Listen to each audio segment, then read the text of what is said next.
What country do you connect most strongly with? Well, I've lived in Australia all my life except for about 2 years when I lived in Boston in the US. So I'm very much an Australian, but I love travelling, so I like to think I'm also a global citizen. Yeah. And what stirred you to be a scientist? I became a scientist because I loved animals, and I spent most of my childhood catching lizards and putting snails in jars and wandering around the bush that was at the back of my house. And I decided that I really wanted to study animals, be a zoologist, so that set me on doing a science degree. So I did a science degree, majoring in zoology and ecology, and then eventually went on to do a PhD, where I spent 4 years following ants around the bush. Ants. Ants. Who was your greatest inspiration to study ants?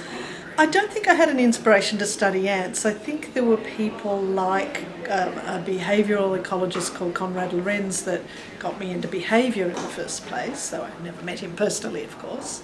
But I was always fascinated by animals and what they did.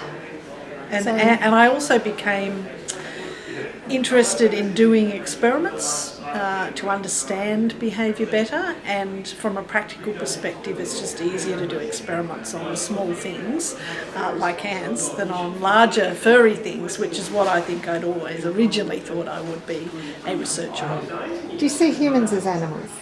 Yes, they are, and they have a lot of animal characteristics, but they're also very, very special animals because, unlike most animals, we are absolutely capable of destroying and modifying our own environment, whereas most animals don't soil their own nest, and I'm afraid humans do.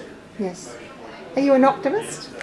It depends on the day, and I think at any one time I'm an optimist and pessimist simultaneously. I think especially when you work on climate change science, you have a sort of a petitioned psyche. You have, if you really think about it, in the middle of the night, I get deeply pessimistic and deeply terrified about the future and about the future for my children. But at the same time, I know that if I don't have optimism and hope, then there's not much point me doing anything. And I think if we don't have hope, then we give up, and if we give up, well, then all is lost. So I think there's a moral imperative to remain optimistic.